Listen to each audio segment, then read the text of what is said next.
আপু, রাস্তায় দাঁড়িয়ে হিসু করতেছেন, আপনার লজ্জা করে না? আপনি একটা মেয়ে হয়ে রাস্তায় দাঁড়িয়ে দাঁড়িয়ে হিসু করতেছেন? নীলিমা রাস্তার একপাশে দাঁড়িয়ে উল্টো দিকে ঘুরে ফোনে কার সাথে যেন কথা বলতেছে। এমন সময় পেছন থেকে এই কথাটা বলে উঠল। নীলিমা পেছনে ফিরতে দেখতে পেল নিলয় দাঁড়িয়ে আছে। নিলয়কে দেখে নীলিমা কিছুটা রাগান্বিত কণ্ঠে বলতে লাগলো, এই পিচ্চি ছেলে, তুই কি বললি? আমি ওইদিকে ঘুরে হিসু করতেছি, তুই কখনো দেখেছিস মেয়েরা দাঁড়িয়ে দাঁড়িয়ে হিসু করে? দেখবো না কেন? এই যে আপনি মাত্র শিশু করলেন, আপনার প্যান্ট ভিজা।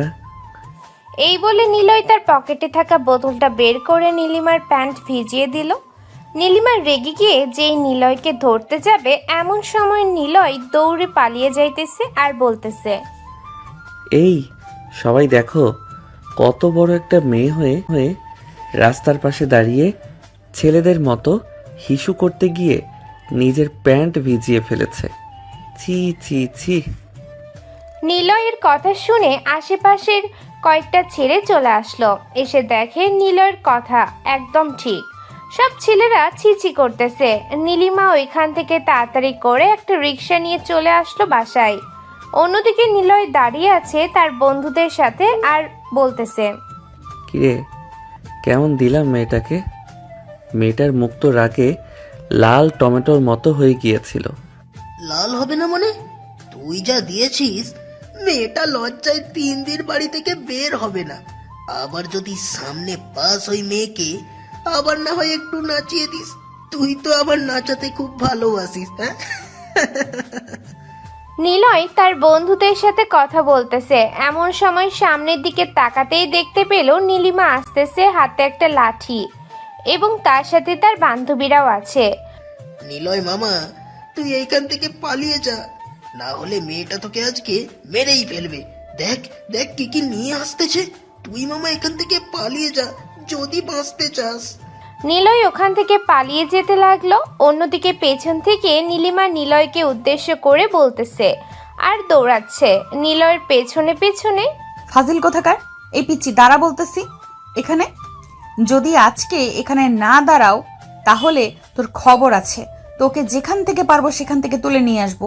বাড়িতে চলে গেলেও তোকে সেখান থেকেও তুলে নিয়ে আসবো। আমাকে ধরতে পারলে তো আপনি নিয়ে যাবেন, আগে আমাকে ধরে দেখান, এরপর না হয় বলবো যে আমাকে নিয়ে যান। এই বলে নিলয় দৌড়াতে দৌড়াতে ওইখান থেকে চলে গেল তার বাসায়। অন্যদিকে নীলিমা ফোন দিল তার বান্ধবীদের। বেশ কিছুক্ষণের মধ্যে নীলিমার বান্ধবী চলে আসলো নীলিমার কাছে। নীলিমাকে উদ্দেশ্য করে বলতে লাগলো, কি রে নীলিমা, কি হয়েছে? তুই হঠাৎ এত জরুরি আমাদেরকে ডাকলি কেন? সমস্যা হয়েছে নাকি? সমস্যা মানে? অনেক বড় সমস্যা। একটা সমস্যা হয়েছে। একটা পিচ্চি ছেলে আমাকে এমন ভাবে লজ্জা দিয়েছে, ওই ছেলেকে তোদের ধরে আনতে হবে। তোকে আবার কিভাবে শরম দেবে? তুই তো সব কিছুতেই ঠিকঠাক আছিস, তোকে আবার শরম দিয়েছে? এটা কোনো কথা হলো? আর কোন ছেলেটা শরম দিয়েছে? ছবি থাকলে ছবি দেখা। ছেলেটার ছবি নেই, তবে এই দিক দিয়ে পালিয়ে গেছে। তোরা যে করেই হোক ওই ছেলেটাকে ধরে নিয়ে আসবি। দরকার পড়লে এই এলাকার যত ছেলে আছে সব ছেলেদেরকে ধরে নিয়ে আসতে হবে তোদের। তুই মনে হয় পাগল হয়ে গেছিস, তাই না রে? এই এলাকার সকল ছেলেদেরকে ধরে নিয়ে আসলে আমাদের নামে থানায় কেস হয়ে যাবে। আমরা পারবো না। দরকার পড়লে তুই তোর সমস্যার সমাধান কর। তোরা বলতে চাইছিস যে আমাকে হেল্প করতে পারবি না, তাই তো? ঠিক আছে, তোদের হেল্পের দরকার নেই, আমি আমার কাজ একাই করতে পারবো। এই বলে নীলিমা ওইখান থেকে চলে আসলো এলাকার ভেতরে। প্রত্যেকটা বাড়িতে বাড়িতে গিয়ে দেখতেছে, কিন্তু পাইতেছে না নিলয়কে। অন্যদিকে নিলয় তার বাড়িতে এসে ফ্রেশ হয়ে খাবার খাইতেছে। এমন সময় তার আম্মু বলতে লাগলো, কিরে, তুই নাকি রাস্তাঘাটে মেয়েদেরকে ইপটিজিং করিস? গতকালকে পাশের বাসার সখিনা ভাবির মেয়ে বলে গেছে তুই নাকি তাকে ইপটিজিং করেছিস। আমার মতো এত ভদ্র ছেলেকে এত বড় মিথ্যা অপবাদ দিয়েছে, আমি এটা মানি না। তুমি তাকে ডাক দাও, আমি তাকে জিজ্ঞেস করতে চাই কিভাবে ইফটিজিং করেছি। এই পিচ্চি নিরীহ ছেলের উপর কেন সবাই অত্যাচার শুরু করেছে বুঝতেই পারতেছি না। তুই যে কত জাউরা এইটা আমি খুব ভালো করেই জানি। বন্ধুদের সাথে থাকতে থাকতে তুইও বাদরামি শিখে গিয়েছিস। তোকে যে আমি কি করতে মন চায় মাঝে মধ্যে থাক, বললাম না। নিলয় খাওয়া দাওয়া শেষ করে চলে আসলো তার রুমে। অন্যদিকে নীলিমা পুরো এলাকা খুঁজে ফেলেছে, কিন্তু নিলয়কে পায় নাই। সারাদিন খোঁজাখুঁজি করে বিকেল বেলা চলে আসলো বাসায়। ফ্রেশ হয়ে খাওয়া দাওয়া করে সোফায় বসে আছে, এমন সময় তার ফোনটা বেজে উঠলো। তাকিয়ে দেখে মরিয়ম কল দিয়েছে। কলটা রিসিভ করতেই ওই পাশ থেকে মরিয়ম বলতে লাগলো, এই নীলিমা, তুই এক কাজ কর, বিকেলবেলা তো পার্কে অনেক ছেলেরা বসে থাকে, ওই এলাকার পার্কে যাব আমরা আজকে। যদি ওই ছেলেটা থাকে তাহলে ওই ছেলেকে দৌড়ে আমরা না হয়ে উচিত একটা শিক্ষা দিয়ে দিব। ঠিক আছে, তুই এক কাজ কর, বিকেল 5টার সময় আমরা না হয় ওই জায়গায় যাব। তোরা রেডি হয়ে থাক, আমি আসতেছি কিছুক্ষণের মধ্যে, আর তো বেশি সময় বাকি নেই। এই বলে মরিয়ম চলে আসলো বাহিরে। অন্যদিকে নিলয় তার বন্ধু বান্ধবকে নিয়ে চলে আসলো সেই পার্কে। বসে বসে আড্ডা দিতেছে, এমন সময় তানভীর নিলয়কে উদ্দেশ্য করে বলতে লাগলো, কিরে নিলয়, তোর কি অবস্থা?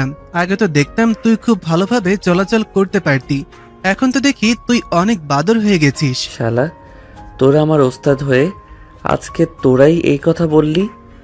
তোদের তো এখন নাপা ট্যাবলেট খাইয়ে মেরে ফেলা উচিত ছিল। তোরা নিজেরাই আমাকে এসব শিখিয়ে এখন বলতেছিস?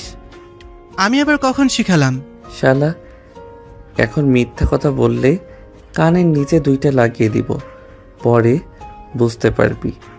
এখানে কেন রেখেছিস সেটা বল আগে। কেন ডেকেছিস সেটা বলছি। তুই কি সকালবেলা কোনো মেয়েকে কিছু বলেছিস? হ্যাঁ, বলেছিলাম। মেয়েটা রাস্তার উল্টো দিকে ঘুরে ফোনে যেন কার সাথে কথা বলছিল। আমি ভাবছিলাম মেয়েটা দাঁড়িয়ে দাঁড়িয়ে হিসু করতেছে। এটার জন্য বলেছিলাম অনেক কিছু। ওই মেয়েটা আমাকে কিছুক্ষণ দৌড়ালো, কিন্তু পরে আর আমাকে পায় নাই। কেন, কি হয়েছে? আর তুই জানলি কি করে যে এরকম একটা কিছু হয়েছে? শালা, তুই যাকে খারাপ কথা বলেছিস সে হচ্ছে আমাদের এলাকার মিথিলা আপু, সবার সিনিয়র আপু। আমরা তাকে সিনিয়র আপু বলে সম্মান করি, আর তুই কিনা সেখানে ওই মেয়েটাকে বাজে একটা কথা বলেছিস। সে তো পুরো এলাকা খুঁজে বেড়াচ্ছে তোকে। এমনটাও হতে পারে এখানেও চলে আসতে পারে। তোর যদি ভাগ্য ভালো হয় তাহলে দেখ আজকেও এখানে নাও আসতে পারে। শালা, সামান্য একটু কথার জন্য যদি এইরকম করতে পারে ওই মেয়েটা, তাহলে আমার মনে হয় বাসরাতে জামাই পিটাইতেও সে ভুলবে না। এটা একদম ঠিক কথা বলেছিস, কিন্তু আমার তো ভয় হচ্ছে যদি তোকে আমাদের সাথে দেখে তাহলে তো আমাদেরও আর আস্ত রাখবে না। আরে শালা, তোরা চিন্তা করিস না, ভয় পাস না। আমি তোদেরকে ফাঁসিয়ে দিয়ে না হয় চলে যাব।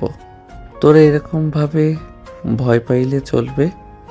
নিলয় এসব কথা বলতেছে, অন্যদিকে নীলিমা তার বান্ধবীদের নিয়ে চলে আসলো। পার্কে ভেতরে প্রবেশ করতেছে, এমন সময় নীলিমা বলতে লাগলো, এই ইলমা, দেখ তো, ওই যে ওইখানে একটা ছেলে বসে আছে অনেকগুলো ছেলের সাথে, দেখে তো মনে হচ্ছে সেটাই সেই ছেলে। নীলিমা, তুই সত্যি কথা বলছিস? এটাই সেই ছেলে? আর একটু ভালোভাবে দেখে বলতো, এটাই সেই ছেলে কিনা? হ্যাঁ, এটাই সেই ছেলে, আমি একদম শিওর এটাই সেই ছেলে। তোরা ওই ছেলেকে ডেকে নিয়ে আয়, আমি ওইদিকে আছি। আমি গেলে হয়তো আমাকে দেখে পালিয়ে যাবে। তোদেরকে তো আর চেনে না, তোরা যা। ইলমা চলে আসলো নিলয়ের কাছে। নিলয়কে উদ্দেশ্য করে ইলমা বলতে লাগলো, এই ছেলে, তুমি একটু আমার সাথে এদিকে আসো তো, তোমার সাথে আমার জরুরি কথা আছে। নীলিমা পিছনে ফিরতে দেখতে পেল ইলমা দাঁড়িয়ে আছে। ইলমাকে দেখে নিলয় এক লাফিয়ে উঠে দাঁড়ালো আর বলতে লাগলো, হ্যাঁ আপু, চলেন যাওয়া যাক। আর ওইদিকে না গিয়ে চলেন আমরা একটা কফি শপে চলে যাই। আপনি যেহেতু সিনিয়র আপু, আমাকে নিজে এসে ডাক দিয়েছেন, তাহলে তো আপনাকে 1 কাপ কফি খাওয়ানো যায়। হ্যাঁ, এটা তো খুব ভালো কথা বলেছো। ঠিক আছে, চলো তাহলে, সামনে একটা কফি শপ আছে, ওইখানে যাই। নিলয় ইলমার সাথে সাথে যেতে লাগলো। এই দিকেই ইলমা নীলিমাকে মেসেজে সবকিছু বলে দিল। ইলমা বসে বসে নিলয়ের সাথে কফি খাইতেছে, এমন সময় নীলিমা পেছন থেকে এসে নিলয়ের শার্টের কলার চেপে ধরলো আর বলতে লাগলো, কি ব্যাপার পিচ্চি, এখানে বসে আমার বান্ধবীর সাথে মজা করে কফি খাওয়া হচ্ছে? বাহ, বেশ ভালো কথা, আমাদেরকেও কফি খাওয়াও। নিলয় নীলিমাকে দেখে চমকে গেল, মনে মনে বলতে লাগলো, এই রে, এখন কি করি? তানভীর তো আমাকে ইশারা করে কিছু একটা বোঝানোর চেষ্টা করেছিল, কিন্তু আমি তো বুঝি নাই। নাচতে নাচতে এই মেয়ের সাথে চলে এসেছি, এখন তো আমাকে মেরে ভর্তা বানিয়ে খেয়ে ফেলতে পারে এই রাক্ষসী মেয়ে। নিলয় এইসব কথাবার্তা বলতেছে, অন্যদিকে নীলিমা নিলয়কে উদ্দেশ্য করে বলতে লাগলো, আরে ভয় পাওয়ার কোনো কারণ নেই, আমি তোমাকে মারধর করব না, আমি তোমাকে আমার বাড়িতে নিয়ে পাপ্পি দিব। তোমার এই নরম নরম গালগুলো আমার কাছে খুবই ভালো লাগছে। জানেমান, আসো তোমাকে একটু আদর করে নিয়ে আসি আমার বাড়ি থেকে। আরে আপু, আগে কফি খাওয়া শেষ করেন, আমার তরফ থেকে কফি খাওয়াবো। আজকে আপনাদেরকে কফি খাওয়ানোর পর না হয় আমাকে নিয়ে আপনি আপনার বাসায় চলে যাবেন। ঠিক আছে, কফির অর্ডার দিয়ে আর তুই এখান থেকে কোথাও যেতে পারবি না। আমি আপনাকে ভয় পাই নাকি যে এখান থেকে পালিয়ে যাব? ভয় পাইলে তো সকালবেলা রাস্তায় আপনাকে ওইসব বলতাম না। এখন আপনি খুব ভালোভাবে কফি খাওয়া শেষ করেন, এরপরে না হয় আমাকে নিয়ে যা ইচ্ছা তাই কইরেন। নিলয় সবার সাথে হাসি মুখে কফি খাইতেছে। কফি খাওয়া শেষ করে নিলয় যেই উঠে চলে যেতে যাবে, এমন সময় নীলিমা নিলয়ের একটা হাত ধরে বলতে লাগলো, কিরে, কোথায় যেতেছিস? চুপচাপ এখানে বস। তুই না বলেছিস আমাকে ভয় পাস না, এখন ভয় পেয়ে চলে যেতেছিস কেন? এই নিলয় ভয় পেয়ে চলে যাওয়ার লোক না, আপনি একটু দাঁড়ান, আমি আপনার উপরে হিসো করি, যাতে কেউ না দেখে পারবেন দাঁড়াতে, যাতে কেউ না দেখে পারবেন দাঁড়াতে। ছি ছি, তাড়াতাড়ি ওয়াশরুম থেকে হিসু করে আয়। তোর মতো পিচ্চি ছেলের মুখে কিছুই আটকায় না, যদি আটকাতো তাহলে এখন সবার সামনে এসব বলতে পারতি না। আমার লজ্জা শরম নেই, আর আমি ছোট মানুষ, আমার লজ্জা শরম কোথায় থেকে থাকবে? 5 মিনিট বসেন, 10 মিনিটের ভিতরে আসতেছি। এই বলে নিলয় চলে আসলো ওইখান থেকে বাইরে। ওইটাকে উদ্দেশ্য করে বলতে লাগলো, এই যে ভাইয়া, ওরা কফির টাকা দিবে, ওদের কাছ থেকে কফির টাকা নিয়ে নেবেন। আমি চলে যাইতেছি, ওরা যদি জিজ্ঞেস করে তাহলে বলবেন যে আমি বাসায় চলে গেছি। ঠিক আছে ভাইয়া, যান তাহলে এখন। নিলয় কফি শপ থেকে চলে আসলো তার বন্ধুদের কাছে। নিলয়কে আসতে দেখে তানভীর এবং বাকি সবাই অবাক হয়ে রইল। তানভীর নিলয়ের মুখের দিকে তাকিয়ে আছে। তানভীরকে তাকিয়ে থাকতে দেখে নিলয় বলতে লাগলো, এই শালা, এইভাবে তাকিয়ে আছিস কেন? তোকে কি একবারও বলেছি এভাবে তাকিয়ে থাকার জন্য? আর ওই মেয়েটা আমার একটা বালও ছিঁড়তে পারে নাই। দেখছিস আমি এখনো তোদের সামনে দাঁড়িয়ে আছি। মামা, আমার বিশ্বাস হচ্ছে না, তোকে মারধর করলো না, এটা কোনো কথা হলো? ওই মেয়ে তো খুব সাংঘাতিক একটা মেয়ে, সবাইকে মারধর করে, কিন্তু তোকে মারধর করলো না, এটা বিশ্বাস হলো না আমার। শালাই দেখ, ওদের সাথে বসে আমি কফি খেয়েছি, দেখ ভিডিও করেছি তোদেরকে দেখানোর জন্য। তোরা তো বিশ্বাস করবি না, এটার জন্য ভিডিও করে নিয়ে এসেছি, তোরা দেখতে থাক।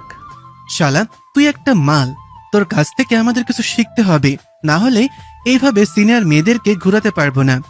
আমার মতো হওয়ার চেষ্টা করতে হলে আমার পা ধুয়ে পানি খেতে হবে। যদি পানি খেতে পারিস তাহলে আমার মতো হতে পারবি, আর যদি পানি না খেতে পারিস তাহলে কখনোই আমার মতো হতে পারবি না। ওয়াথু, শালা, তোর পা ধুয়ে আমি পানি খেতে কেন যাব? আজ পর্যন্ত আমি ফিল্টারের পানি ছাড়া আর কিছু খাই নাই, আর তুই বলতেছিস তোর পা ধুয়ে পানি খাবো? শালা, তুই না বললি এখন আমার মতো হবি? এটার জন্যই তো বললাম যে আমার পা ধুয়ে পানি খা, তাহলে হতে পারবি। যাই হোক, এখন আমি বাসায় যাই, সন্ধ্যা হয়ে এসেছে। বাসায় যদি আব্বু এসে আমাকে না পায় তাহলে আমার পাশায় বাড়ি পড়বে।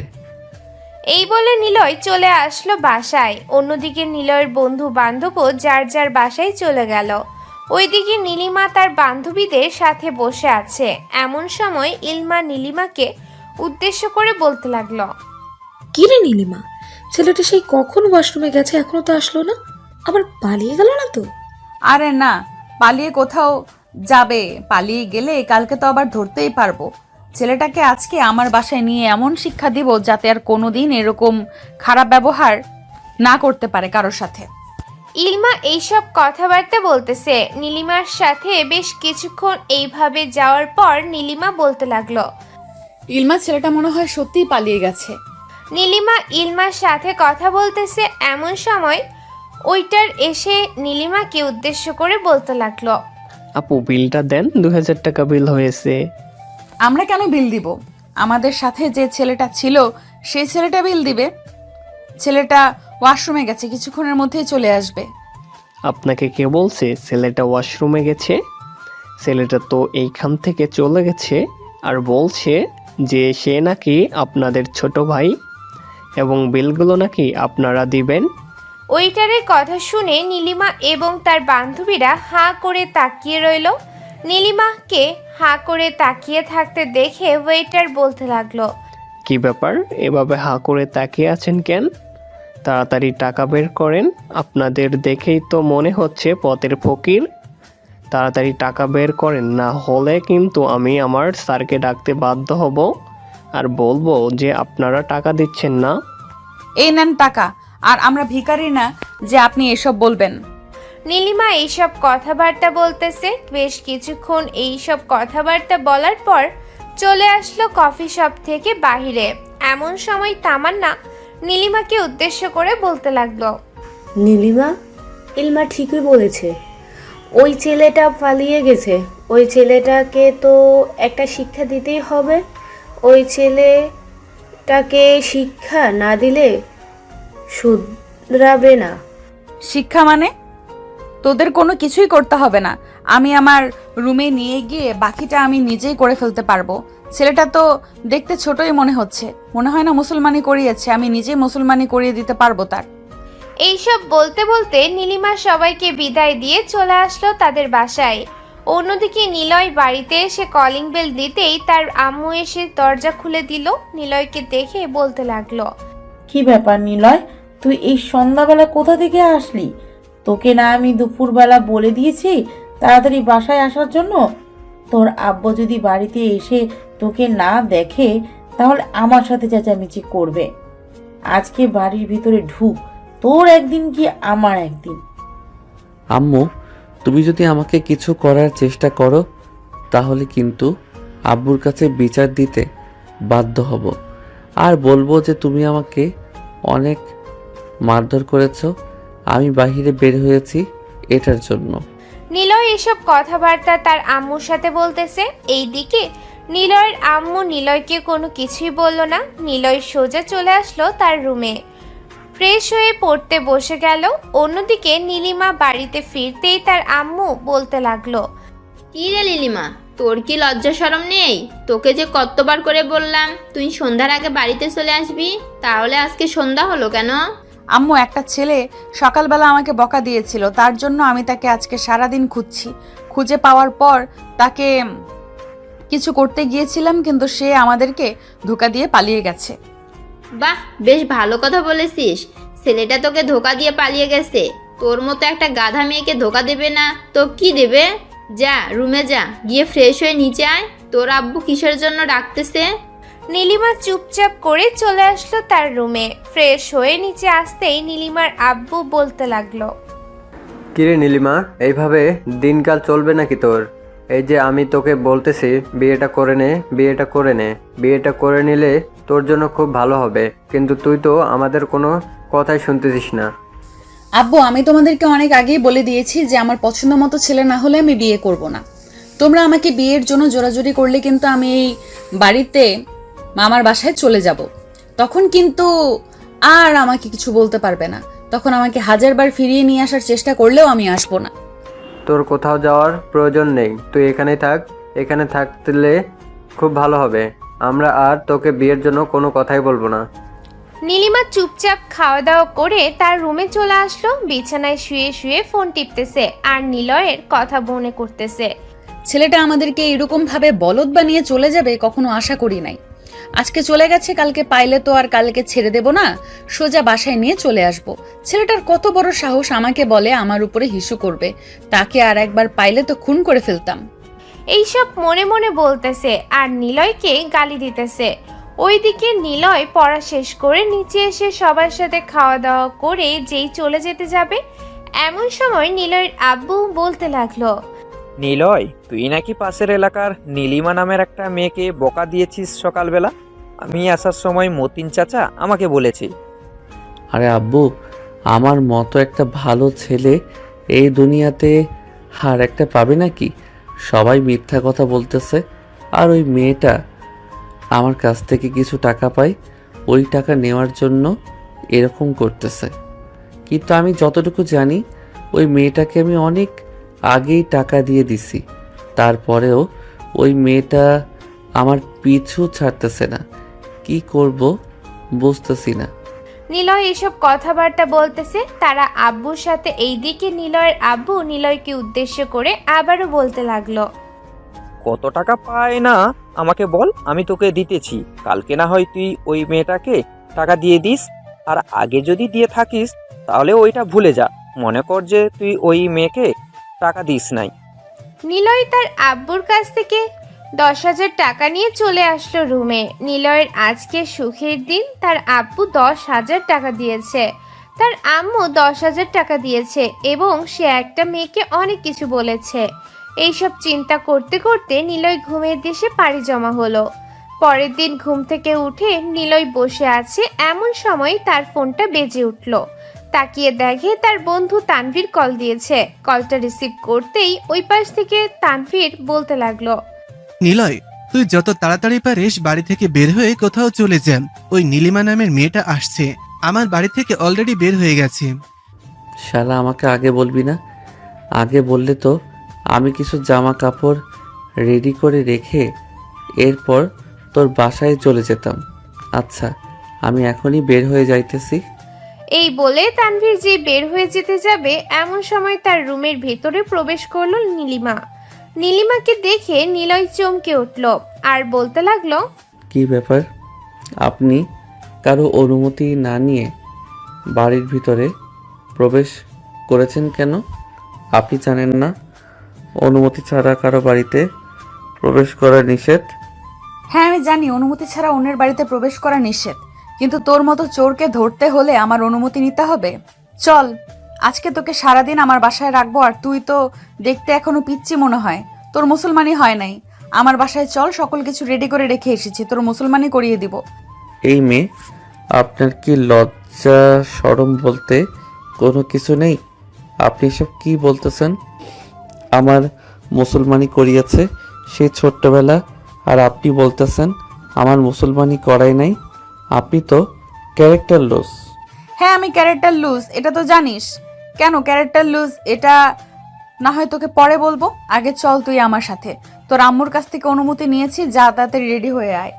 হ্যাঁ, আপনি একটু নিচে যান, আমি রেডি হয়ে আসতেছি। তোর মতো চোরকে আমার খুব ভালো করে চেনা হয়ে গেছে। তোকে যদি এখন ছেড়ে দেই তাহলে তুই কোথায় দিয়ে চলে যাবি আর তোকে খুঁজে পাবো না। এর চাইতে আমি তোর রুমের ভেতরে প্রবেশ করি, তুই ড্রেস চেঞ্জ কর। আপনি কি আমাকে দর্শন করার জন্য রুমের ভিতরে প্রবেশ করবেন? আবার বলতেছেন ড্রেস চেঞ্জ করার জন্য? ছি ছি ছি, আমি তো ভাবতেই পারি নাই আপনার মতো একটা সিনিয়র মেয়ে এই রকম কথা বলবে, আর আমি আপনার মতো একটা সিনিয়র মেয়ের মুখ থেকে এই রকম কথা শুনবো। নিলয় এইসব কথাবার্তা বলতেছে নীলিমাকে। এইদিকে নীলিমা কি বলবে বুঝে উঠতে পারতেছে না।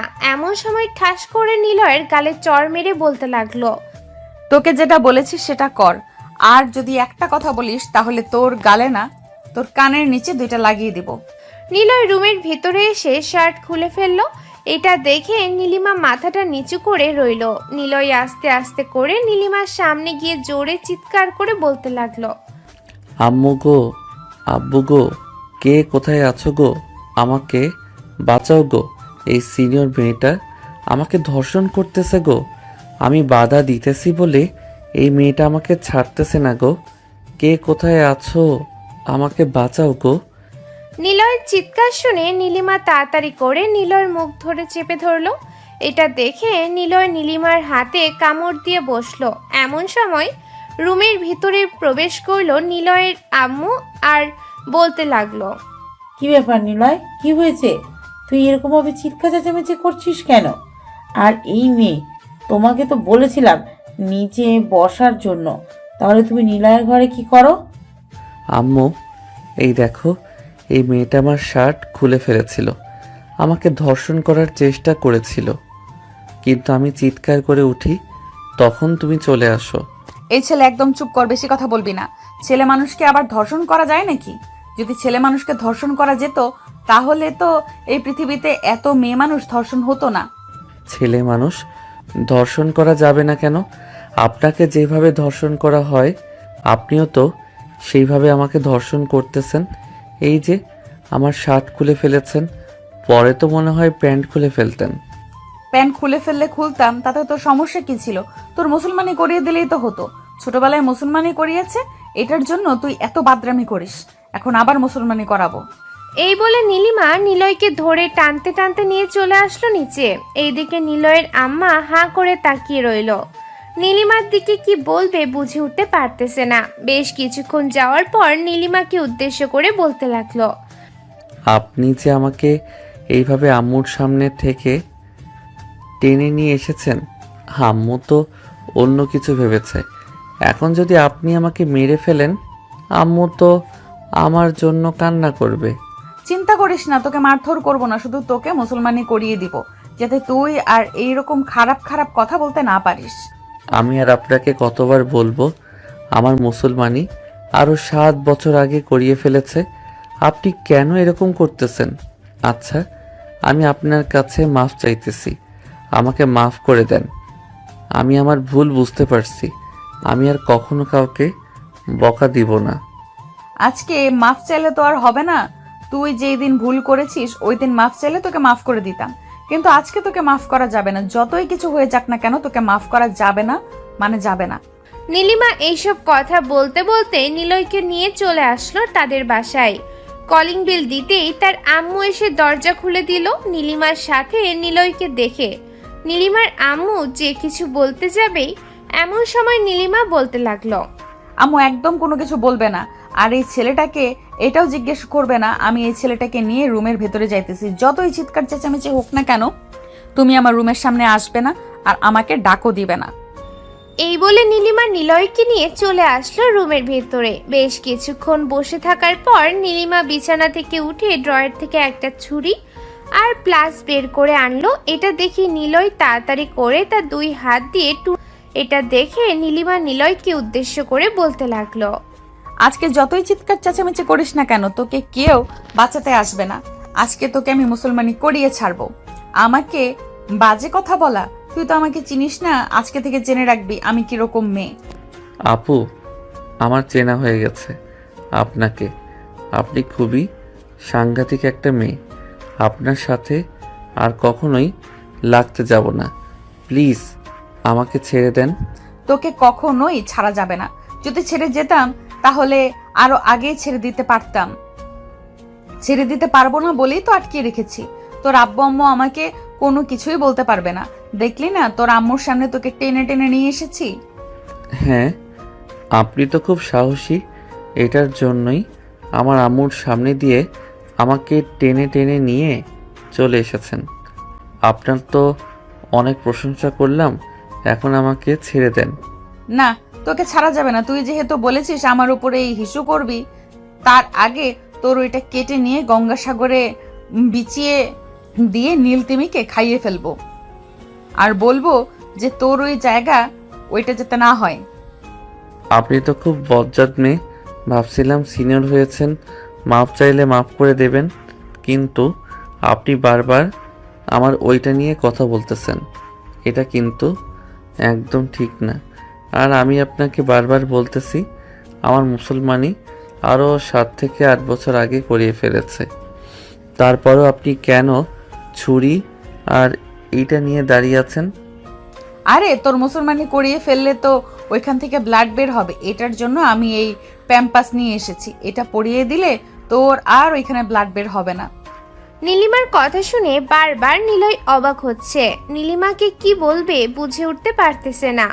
বেশ কিছুক্ষণ এইভাবে যাওয়ার পর নীলিমা নিলয়কে উদ্দেশ্য করে আবারও বলতে লাগলো, তোকে আমি ছেড়ে দিতে পারি একটা শর্তে, তুই এই শর্তটা মানতে পারবি? হ্যাঁ, আপনার সকল শর্ত আমি মানতে পারবো। বলেন কি শর্ত মানতে হবে।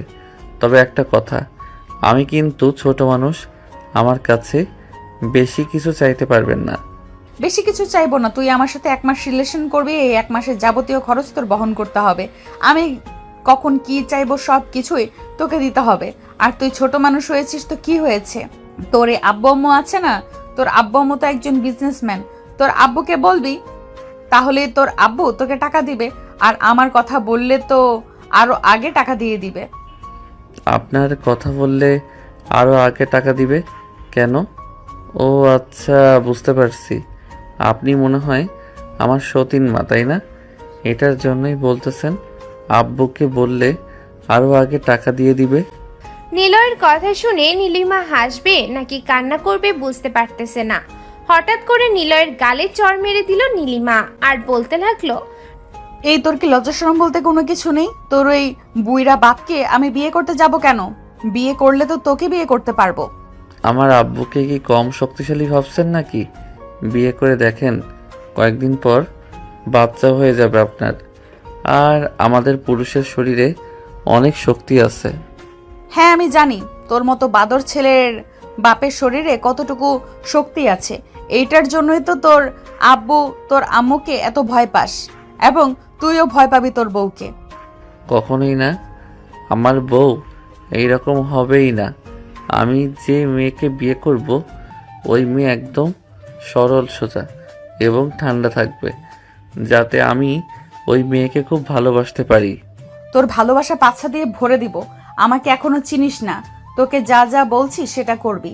1 মাস আমাকে সময় দিবি, যখন কল দিব তখন চলে আসতে হবে। রাত 2টা বাজে কল দিলেও চলে আসতে হবে। আর যদি না আসিস তাহলে তো বুঝতেই পারছিস আমি সোজা তোর বাড়িতে চলে যাব, পরে তোর ওইটা কেটে নিয়ে চলে আসব। আবার সেই ওইটা? আচ্ছা, আপনি এক কাজ করেন, আপনার সাথে ঘোরাঘুরি করতে পারবো না, আপনি আপনার ওইটা কেটে নিয়ে চলে যান, সারা জীবন একা থাকতে পারবো। নিলয়ের কথা শুনে নীলিমা আস্তে আস্তে তার দিকে এগিয়ে আসতে লাগলো। নিলয়ের একবারের সামনে এসে তার প্যান্টের চেন খুলতে যাবে, এমন সময় নিলয় চিৎকার করে উঠল আর বলতে লাগলো, এই মেয়ে, আপনার কি আত্মসম্মান কোনো কিছুই নাই? আমি আপনাকে ভয় দেখানোর জন্য এবং লজ্জা দেওয়ার জন্য এই কথা বলেছি, আর আপনি কি না সোজা চলে এসেছেন আমার। আপনি তো দেখি খুবই লজ্জা একটা মেয়ে। আপনার সাথে 1 মাস কেন, 1 দিনও থাকা যাবে না। 1 দিন কেন? তোকে আমি এই বাড়িতে 1 মাস রাখবো, দেখি তোকে ছাড়িয়ে নিয়ে যাওয়ার জন্য কে আসে। তোর বন্ধুরা আসলে তোর বন্ধুদেরকে এমন মার মারবো আর কোনোদিন আমার সামনে আসবে না। হয়েছে হয়েছে, আর এত বড় ডায়লগ দিতে হবে না। এখন আমার জন্য খাবার নিয়ে আসেন, আমার খুব ক্ষুধা লাগছে। আর আমি যেমন তেমন খাবার খাই না, কিন্তু আমি খাবার খাই মোরগ পোলাও, বিরিয়ানি, কাচ্চি, এইসব। আমি নিয়ে আসবো কেন? দেখি তোর পকেটে কত টাকা আছে। এটা বলতেই নীলিমা নিলয়ের পকেটে হাত দিতেই দেখতে পেল অনেকগুলো টাকা। বাহিরে বের করে গুনতে লাগলো। গোনা শেষ হতেই নীলিমা বলতে লাগলো, বাহ, তুই তো অনেক বড় লোক। তোর আব্বু দেখি তোর কাছে 10,000 টাকা করে দিয়ে রাখে। চিন্তা করিস না, এই টাকা নিয়ে যতদিন চলা যায় ততদিন না হয় দুজনে চলবো, আর যদি না চলতে পারে তাহলে পরবর্তীতে তোর আব্বুকে ব্ল্যাকমেল করে টাকা নিয়ে নিব। এই বলে নীলিমা চলে আসলো নিচে। অন্যদিকে নিলয়কে বেঁধে রেখেছে খুব শক্তভাবে, যাতে নিলয় পালিয়ে যেতে না পারে। নিলয় আস্তে আস্তে করে তার দাঁত দিয়ে একটা হাত খুলে ফেলল। পরের হাত খুলে তাড়াতাড়ি করে তার পায়ের 2টা বাঁধন খুলে সোজা চলে আসলো ছাদে। আস্তে আস্তে করে ডাব গাছ দিয়ে নিচে নেমে পড়লো। নিচে নামতেই নীলিমা নিলয়কে দেখে ফেলল। এইদিকে নিলয় দৌড়াতে দৌড়াতে চলে আসলো তানভীরদের বাসায়। কলিং বেল দিতেই তানভীরের আম্মু এসে দরজা খুলে দিল। নিলয়কে দেখে বলতে লাগলো, কি ব্যাপার নিলয়, কি হয়েছে তোমার? এভাবে হাঁপাতে হাঁপাতে এসেছো কেন? আসলে আন্টি, একটা রাক্ষসী মেয়ে আমার পিছু নিয়েছে। এটার জন্য আমি দৌড়াতে দৌড়াতে এসে এখানে দাঁড়িয়েছি আর হাঁপাচ্ছি। আপনি প্লিজ আমাকে বাড়ির ভিতরে ঢুকতে দেন, না হলে ওই মেয়েটা যদি দেখে নেয় তাহলে আমাকে মেরেই ফেলবে। তানভীরের আম্মু নিলয়কে বাড়ির ভেতরে নিয়ে আসলো। অন্যদিকে নীলিমা তাড়াতাড়ি করে চলে আসলো নিলয়দের বাসায়। কলিং বেল দিতেই নিলয়ের আম্মু এসে দরজা খুলে দিল। নীলিমাকে দেখে বলতে লাগলো, এই মেয়ে, আমার ছেলেকে কোথায় নিয়ে গেছো? তাড়াতাড়ি আমার ছেলেকে বের করে আনো, না হলে কিন্তু আমি থানায় গিয়ে তোমার নামে মামলা করব। পরে কিন্তু আর ছাড়া পাবে না, এই বলে দিলাম। আপনার ছেলে আপনার বাড়িতে এসেছে আমার বাড়ি থেকে পালিয়ে, তারপর আপনার ছেলেকে বের করে দেন, না হলে কিন্তু আমি পুরো বাড়িতে নতুন করে খুঁজে ফেলবো। এই মেয়ে, তুমি কি পাগল হয়ে গেছো? আমার ছেলে আমার বাড়িতে কখন আসবে? আমার ছেলে আমার বাড়িতে আসলে আমি দেখতে পাইতাম না নাকি? দাঁড়াও, আমি এক্ষুনি থানায় কল দিতেছি। থানা থেকে অফিসার এসে এরপরে তোমার বিচার করবে। এই মহিলা কি বলতেছি, এইসব তোর ছেলে এই বাড়িতে ছাড়া আর কার বাড়িতে যাবে? চুপচাপ তোর ছেলেকে বের করে দে, না হলে কিন্তু তোর ছেলের অবস্থা খুবই খারাপ হয়ে যাবে। এই মেয়ে, তুমি তো মস্ত বড় খারাপ একটা মেয়ে। আমার বাড়ি থেকে বের হয়ে যাও, আর আমার ছেলে কোথায় গেছে তাড়াতাড়ি বের করে আনো। আমি একটা কল দিতেছি থানায়। নীলিমা ওইখান থেকে সোজা চলে আসলো বাসায়। অন্যদিকে নিলয়ের আম্মু কল দিল থানায়। বেশ কিছুক্ষণের মধ্যে থানা থেকে লোক চলে আসলো। সবকিছু জানার পর অফিসার বলতে লাগলো, যেহেতু এই মেয়েটা এই এলাকার মেয়ে, তার মানে ধরে নেন সে হয়তো আপনার সাথে মজা করছে বা আপনার ছেলের সাথে মজা করছে। না, ওই মেয়ে আমার সাথে মজা করতেছে না। আমার সাথে মজা করলে অবশ্যই আমি জানতে পারতাম, কিন্তু সে আমার সামনে দিয়ে আমার ছেলের শার্টের কলার ধরে টেনে টেনে নিয়ে গেছে। আমি এর বিচার চাই অফিসার। আপনি যদি বিচার না করেন তাহলে আমি বড় আদালতে যেতে বাধ্য হব। আচ্ছা, আপনি এত চিন্তা করবেন না, আমি বিষয়টা দেখছি। এই বলে পুলিশ অফিসার চলে আসলো নীলিমাদের বাসায়। কলিং বেল দিতেই নীলিমার আম্মু এসে দরজা খুলে দিল। হঠাৎ করে পুলিশ আসতে দেখে নীলিমার আম্মু কিছুটা ভয় পেয়ে গেল। পুলিশ অফিসার নীলিমার আম্মুকে উদ্দেশ্য করে বলতে লাগলো, এই যে আপনার মেয়ে নীলিমা, কোথায় সে নাকি একটা ছেলেকে ধরে নিয়ে এসেছে। তার আম্মু আপনার মেয়ের নামে থানায় মামলা করেছে। আপনি আপনার মেয়েকে বলবেন যে এই ছেলেটাকে তাড়াতাড়ি বের করে দেওয়ার জন্য, না হলে কিন্তু আমরা থানা থেকে কিছু করার সিদ্ধান্ত নেব। দেখেন স্যার, আমার মেয়েটা হয়তো একটু রাগী এবং বদমেজাজি, কিন্তু একটা ছেলেকে ধরে নিয়ে এসেছে। সে হয়তো ওই ছেলেকে পছন্দ করে। পছন্দ না করলে সে আগে কখনো এই বাড়িতে কোনো ছেলে নিয়ে আসে নাই। হঠাৎ এই ছেলেকে নিয়ে এসেছে, তার মানে আমি বুঝতে পারছি সে পছন্দ করে। আপনারা এসেছেন, খুবই ভালো হয়েছে। আপনারাও সেই ছেলেটাকে খুঁজে বের করেন। ছেলেটা এই বাড়ি থেকে পালিয়ে কোথায় গেছে তা আমরা জানি না। আমার মেয়ে খোঁজাখুঁজি করতেছে, হয়তো পাচ্ছে না। ঠিক আছে, আমরা যদি তাদের দুজনকে একসাথে পাই তাহলে কিন্তু সোজা ধরে বিয়ে পড়িয়ে দেবো। তখন কিন্তু আপনারা আর বাধা দিতে পারবেন না আমাদেরকে। ঠিক আছে, তখন আর আপনাকে বাধা দেব না। আপনারা এত চিন্তা করবেন না। পুলিশ অফিসার আশেপাশে খুঁজতে লাগলো। এইদিকে নীলিমা খুঁজতে খুঁজতে চলে আসলো তানভীরদের বাসায়।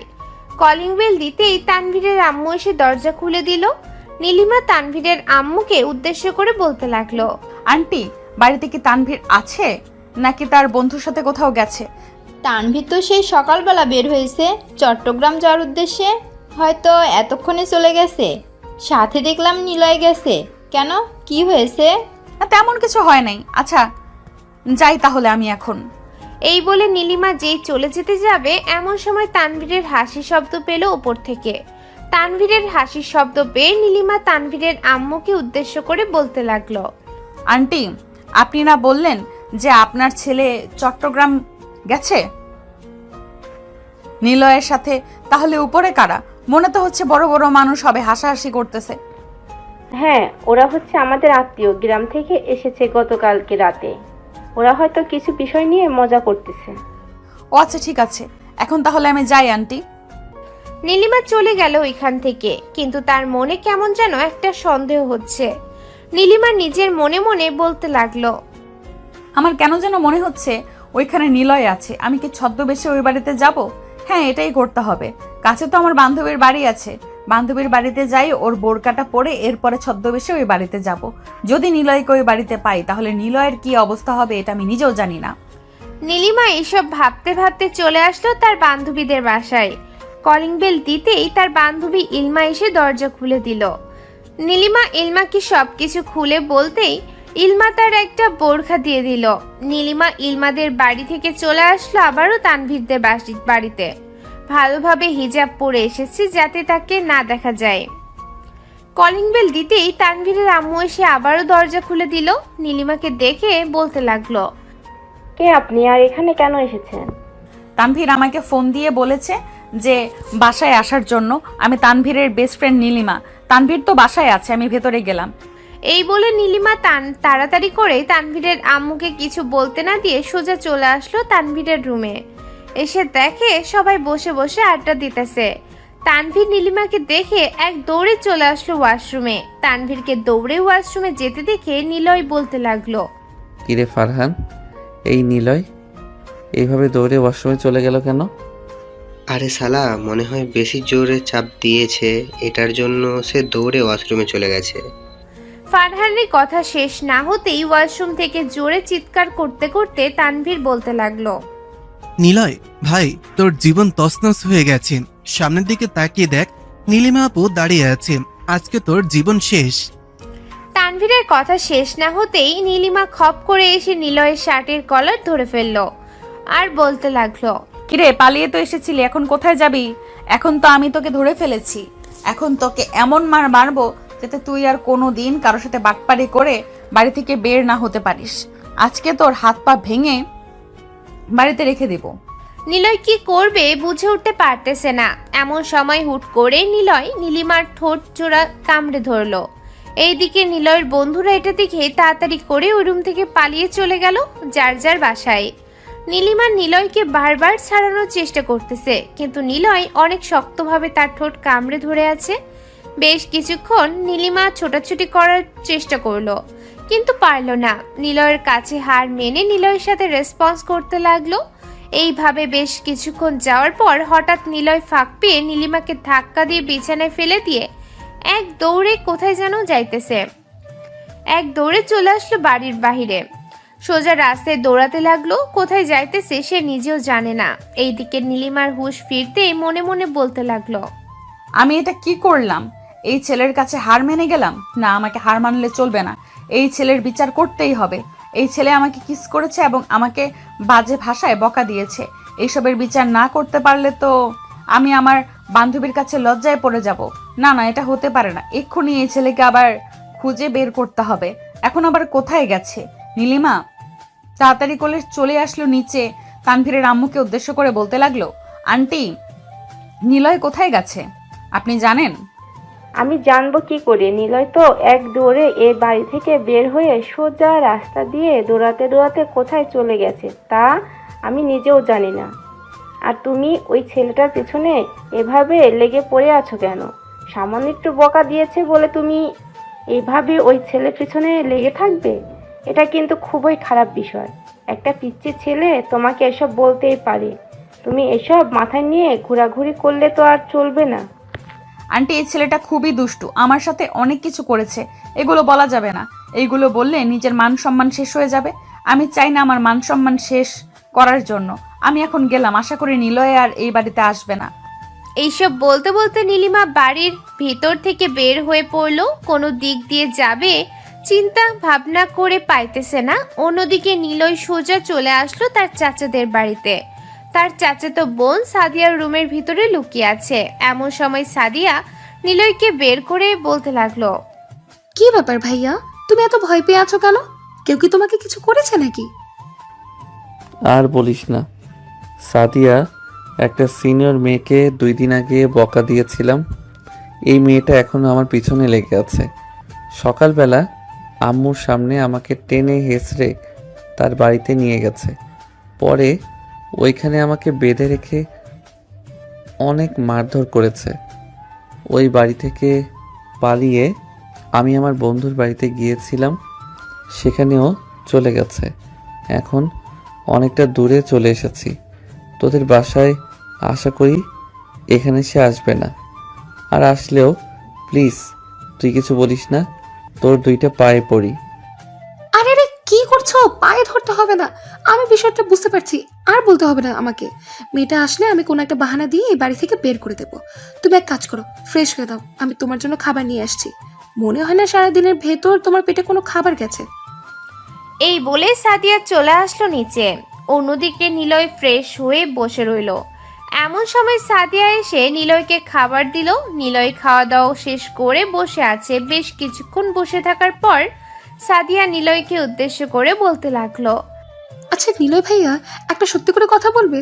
তুমি এই মেয়েটার সাথে আর কি কি করেছো আমাকে একটু বলো। একটা মেয়েকে শুধু বকা দিলে তো আর ওই রকম ভাবে তোমার পিছু করে না। মেয়েটাকে হয়তো তুমি কোনো কিছু করেছো বা কোনো কিছু বলেছো, এটার জন্য এরকম করছে। আরে আমি তো তাকে কোনো কিছু করি নাই, শুধু জাস্ট কিছু খারাপ কথা বলেছি। এখনকার সমাজে তো এটাই চলে।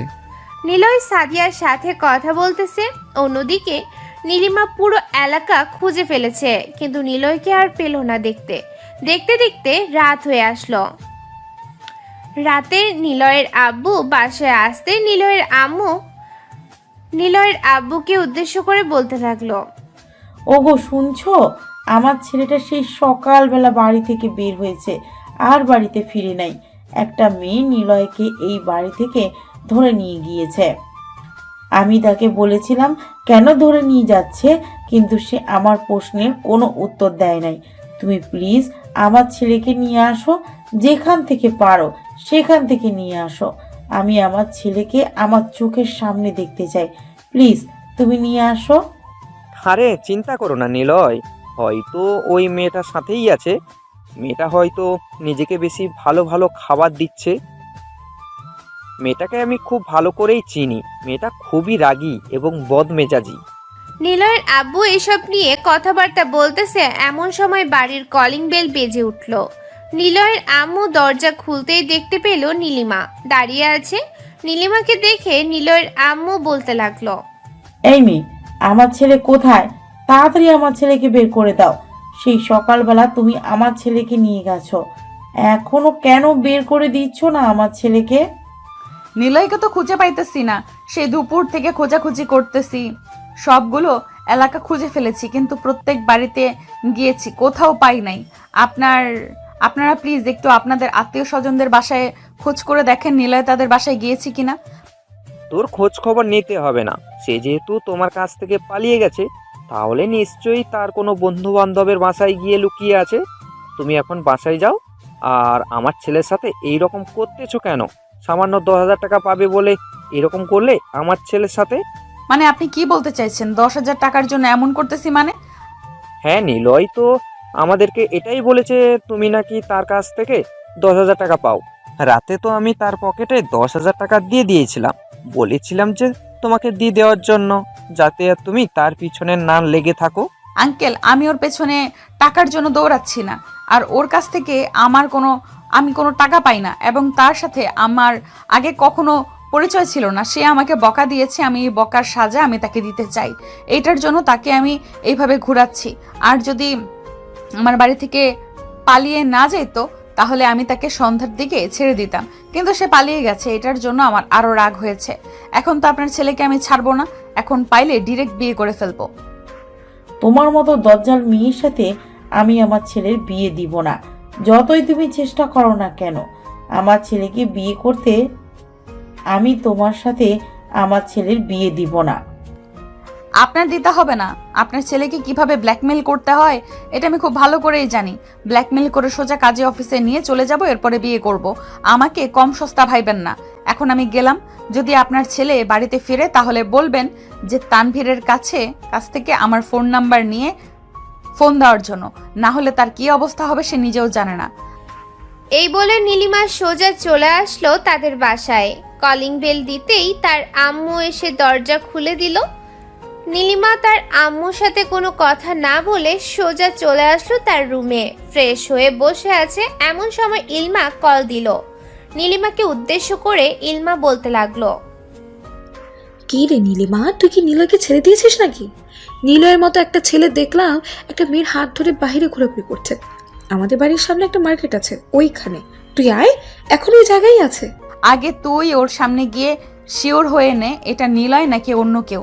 যদি নিলয় হয় তাহলে আমি যাব, আর যদি না হয় তাহলে আমি যাব না।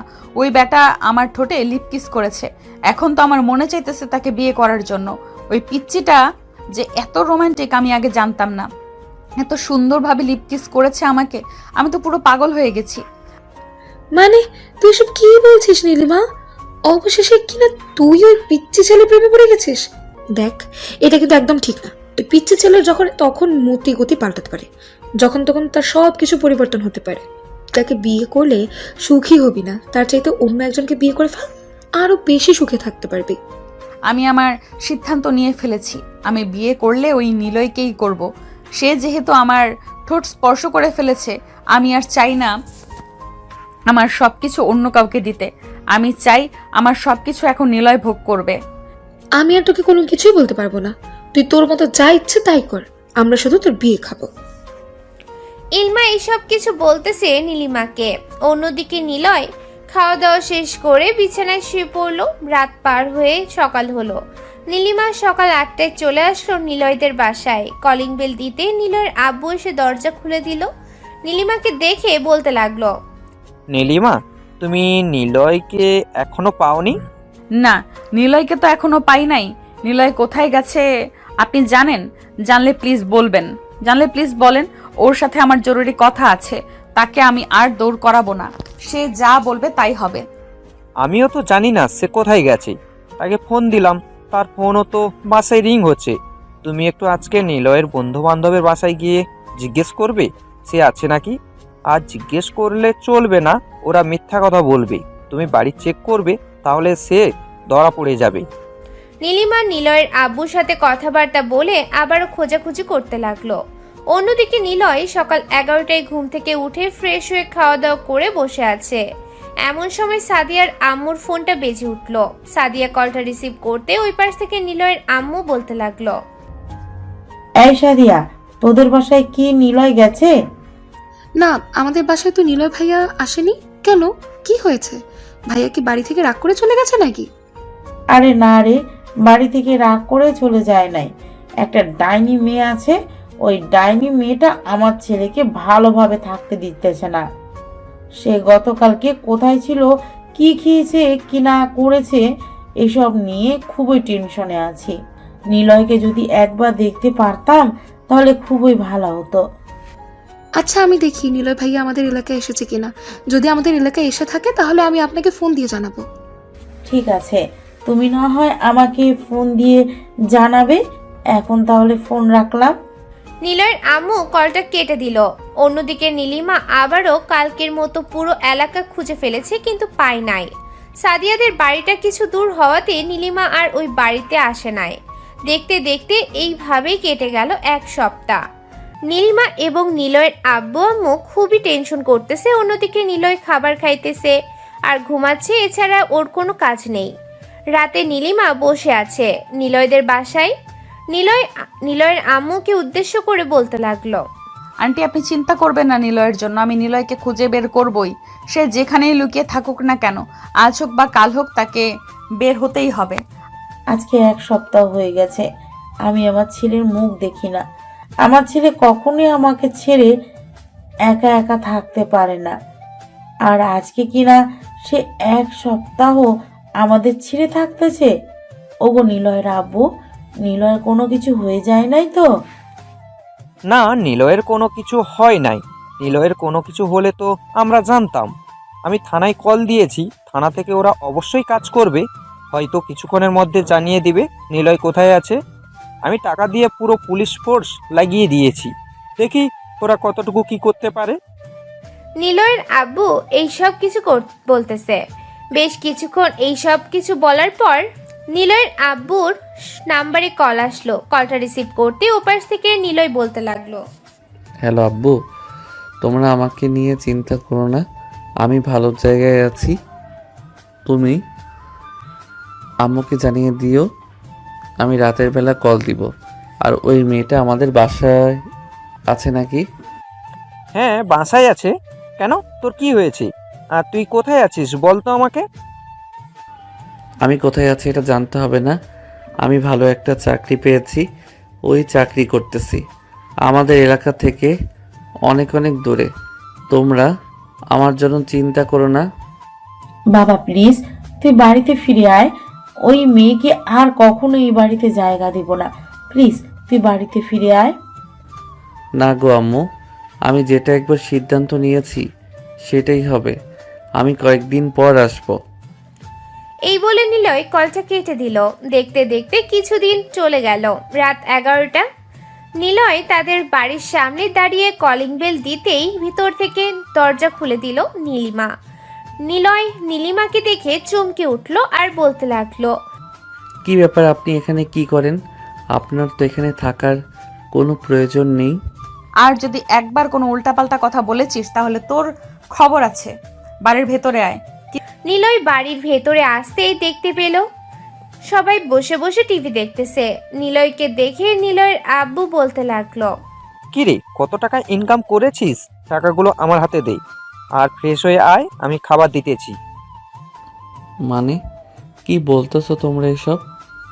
আর তোমাদেরকে না বললাম এই মেয়েটাকে যাতে এই বাড়িতে না রাখো? তারপরেও এই মেয়েটা এই বাড়িতে কেন? এই মেয়েটা হচ্ছে তোর বউ। সে কোথায় যাবে তোকে ছাড়া? যেখানে আমি বিয়ে করি নাই সেখানে কি না বলতেছো এই মেয়েটা আমার বউ? তোমরা মনে হয় সবগুলো পাগল হয়ে গেছো। এই মেয়েটা মনে হয় তোমাদেরকে কালো জাদু করেছে, এটার জন্য তোমরা এই মেয়ের হয়ে কথা বলতেছো। তোকে যেটা বলেছি তুই সেটা কর। যা ফ্রেশ হয়ে তাড়াতাড়ি। নিলয় চলে আসলো তার রুমে। ফ্রেশ হয়ে নিচে আসতে দেখতে পেল সবাই খাবার টেবিলে চলে এসে গেছে। খাওয়া দাওয়া শেষ করে সবাই সবার রুমে চলে গেল। নিলয় তার রুমে এসে শুয়ে আছে। এমন সময় তার রুমের ভেতর প্রবেশ করলো নীলিমা। দরজাটা লাগিয়ে দিয়ে নিলয়ের কাছে চলে আসলো। এদিকে নিলয় নীলিমাকে দেখে ভয়ে বিছানায় বসে পড়লো শোয়া থেকে। কি ব্যাপার, আমাকে ভয় পেয়েছিস নাকি? ভয় পাস না, আমাকে কিছু করব না তোকে। সত্যি কিছু করবেন না তো আমাকে? না সত্যি তোকে আর কোনো কিছুই করব না। এখন শুধু বিয়েটা করা বাকি আছে। বিয়েটা করে ফেল, এরপরে দেখ তোর কি অবস্থা করি। আপনাকে? তাও আবার আমি বিয়ে করব? ইম্পসিবল। আপনাকে কখনোই আমি বিয়ে করতে পারবো না। আপনি আপনার মতো চলাচল করেন। আপনি আমার সিনিয়র, আপনাকে কেন আমি বিয়ে করতে যাব? সিনিয়র হয়েছে তো কি হয়েছে, আমি মানুষ না নাকি যে তুই বলতেছিস আমি মানুষ না? আমি কি আপনাকে একবারও বলেছি যে আপনি মানুষ না? উল্টাপাল্টা কথা বলেন কেন? আপনি উল্টাপাল্টা কথা বলেন বলেই এই রকম হয় আপনার সাথে। এখন আমাকে ঘুমাতে দেন, অনেক দিন পর বাড়িতে ফিরেছি। হ্যাঁ ঘুমাতে তো পারবি, তবে ঘুমাতে হবে আমার বুকের ওপরে। এইটা ছাড়া আর কোথাও ঘুমাতে পারবি না। যদি বালিশে ঘুমাতে চাস তাহলে লাথি মেরে নিচে ফেলে দিব। হে আল্লাহ, আমি আপনার কাছে বিচার দিলাম এই মেয়ের নামে। এই মেয়ের কপালে যাতে কাইল্লা বেডটা জামাই জটে, সে যাতে কখনোই কোনো কিছু না করতে পারে। এই মেয়ে যাতে চাকরি করে ওই বেটাকে খাওয়াতে পারে। চিন্তা করিস না, তোকে চাকরি করে খাওয়াতে পারবো। রাতের বেলা তুই আমাকে পর্যাপ্ত পরিমাণে আদর করবি আর তোকে আমি চাকরি করে খাওয়াবো। তোর কোনো কিছু করার দরকার নেই। বাহ, একটা সত্যি কথা বলেছেন আপনি। আপনার কথা আমি বিশ্বাস করলাম, অবশ্যই বিশ্বাস করলাম, 100% বিশ্বাস করলাম।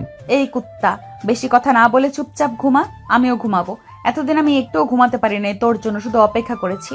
আজকে একটু তোকে আমার বুকের সাথে জড়িয়ে ধরে শান্তিতে ঘুমাতে পারবো। এই বলে নীলিমা নিলয়কে তার বুকের সাথে জড়িয়ে ধরে ঘুমের দেশে পাড়ি জমালো। এইদিকে নিলয় ঘুমের মধ্যে তার একটা হাত নীলিমার জামার ভেতরে ঢুকিয়ে দিল। ফজরের আজানের শব্দে নীলিমার ঘুম ভাঙতে দেখতে পেল তার একটা হাত নীলিমার বুকের সাথে লেগে আছে। এটা দেখে যেই সরাতে যাবে এমন সময় নীলিমা নিলয়কে আরো শক্ত করে জড়িয়ে ধরলো। নিলয় কি করবে বুঝে উঠতে পারতেছে না। বেশ কিছুক্ষণ যাওয়ার পর নিলয় বলতে লাগলো, এই যে সাতচুন্নি, ঘুম থেকে ওঠেন, ফজরের আজান দিয়েছে, নামাজ পড়তে হবে।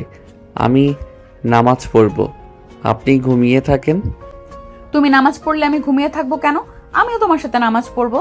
কিছুক্ষণ ওয়েট করো, আমি 2টা জায়নামাজ নিয়ে আসতেছি পাশের রুম থেকে, আর তুমি ততক্ষণে অজু করে নাও।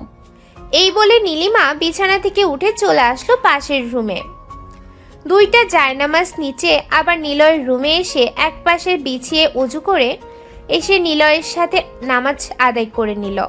নামাজ আদায় করে নিলয় বিছানায় শুয়ে পড়তে নীলিমা নিলয়কে উদ্দেশ্য করে বলতে লাগলো, নিলয়, আমি আর তোমাকে বিরক্ত করব না আগের মতো। আমি শুধু এখন তোমাকে বিয়ে করতে চাই, আর কোনো কিছু চাই না। বিয়ে তো করবেন, তা আমি নিজেও জানি। আপনি আমাকে তো ছেড়ে দিবেন না। তবে আপনি আজকে থেকে আপনার বাড়িতে থাকবেন এবং আমি আমার বাড়িতে থাকব। আমি আপনাকে কয়েকটা দিন দেখতে চাই। এই কয়েকটা দিন আপনি নিয়মিত 5 ওয়াক্ত নামাজ পড়বেন, আর আমি যা ইচ্ছা তাই করি, তাতে আপনি বাধা দিবেন না। ঠিক আছে, বাধা দিব না। তবে একটা জিনিস করতে পারবে না, মেয়ে নিয়ে ঘুরোঘুরি করতে পারবে না এবং মেয়েদের সাথে কথা বলতে পারবে না, আবার তাকাতেও পারবে না। যদি এটা মানতে পারো তাহলে আমি আমার বাড়িতে চলে যাব। ঠিক আছে, আমি মানতে রাজি আছি। আপনি কিছুক্ষণ পর বাসায় চলে যান, আর আমি চাইলে আগের মতো দুষ্টামি ফাইজলামি করতে পারেন। আপনার দুষ্টামি এবং ফাইজলামিগুলো অনেক মিস করেছি এতদিন।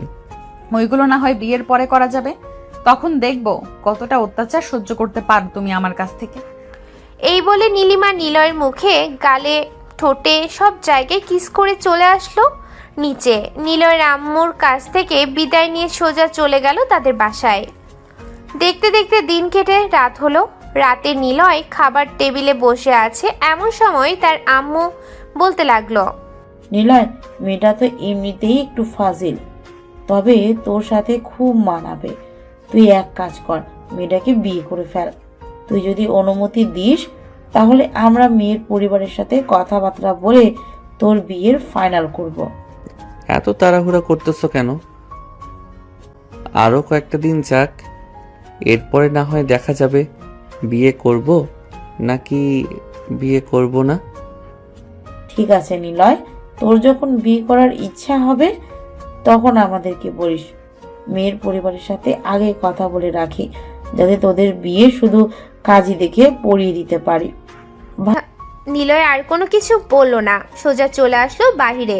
বন্ধুদের সাথে আড্ডা দিয়ে ঘোরাঘুরি করে চলে আসলো বাড়িতে। দেখতে দেখতে এইভাবে কেটে গেল 1টি মাস।